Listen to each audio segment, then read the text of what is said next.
പ്രിയപ്പെട്ടവരെ, നമ്മുടെ നോമ്പുകാല യാത്രയുടെ 2ാം ദിനത്തിലേക്ക് സ്വാഗതം.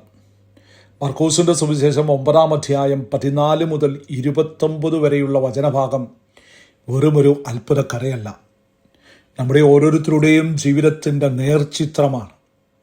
ഈ യാത്രയിൽ നമുക്ക് ഓർക്കാൻ 3 ലളിതമായ കാര്യങ്ങൾ. ഒന്നാമത്തെ കാര്യം, ബഹളങ്ങളിൽ നിന്ന് മാറി നിൽക്കാം. Quiet the noise.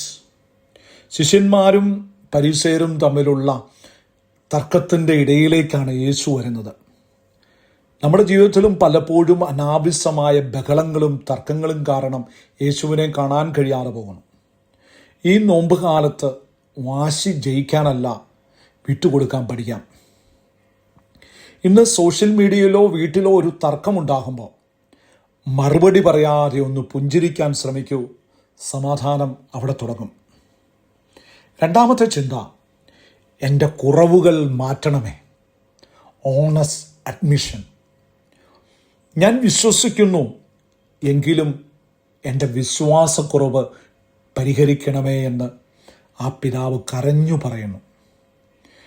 നമുക്കെല്ലാം വലിയ വിശ്വാസമുണ്ടെന്ന് പുറമേ നടിക്കാൻ എളുപ്പമാണ്. എന്നാൽ നമ്മുടെ ഉള്ളിലെ സംശയങ്ങളും പേടികളും ദൈവത്തോട് തുറന്നു പറയുന്നത് ഒരു വലിയ ആശ്വാസമാണ്. ഇന്ന് പ്രാർത്ഥിക്കുമ്പോൾ വലിയ വാക്കുകൾ വേണ്ട. ദൈവമേ, ഈ കാര്യത്തിൽ എനിക്ക് പേടിയുണ്ട്, എന്നെ സഹായിക്കണമേ എന്ന് ഒരു കൊച്ചുകുട്ടിയെപ്പോലെ ദൈവത്തോട് പറഞ്ഞു നോക്കൂ. 3ാമത്തെ ചിന്ത, പ്രാർത്ഥനയെന്ന മരുന്ന്. Prayer as the remedy.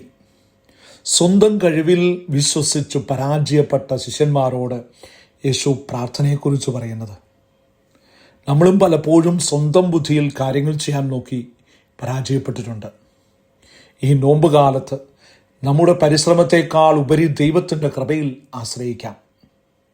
ഇന്ന് രാത്രി ഉറങ്ങുന്നതിന് മുമ്പ് ഫോൺ മാറ്റിവെച്ച് ഒരു 5 മിനിറ്റ് സമാധാനമായിരുന്ന് ദൈവത്തോട് സംസാരിക്കാം. ആ സംഭാഷണമാണ് നമ്മുടെ യഥാർത്ഥ ശക്തി. 3 കാര്യങ്ങൾ. 1, തർക്കങ്ങൾ ഒഴിവാക്കാം, ലെസ് ആർഗ്യുമെൻറ്റ്സ്. 2, സത്യസന്ധമായി പ്രാർത്ഥിക്കാം, ബി ഓണസ്റ്റ് വിത്ത് ഗോഡ്. 3, ദൈവകൃപയിൽ ആശ്രയിക്കാം, റിലൈ ഓൺ ഗ്രേസ്.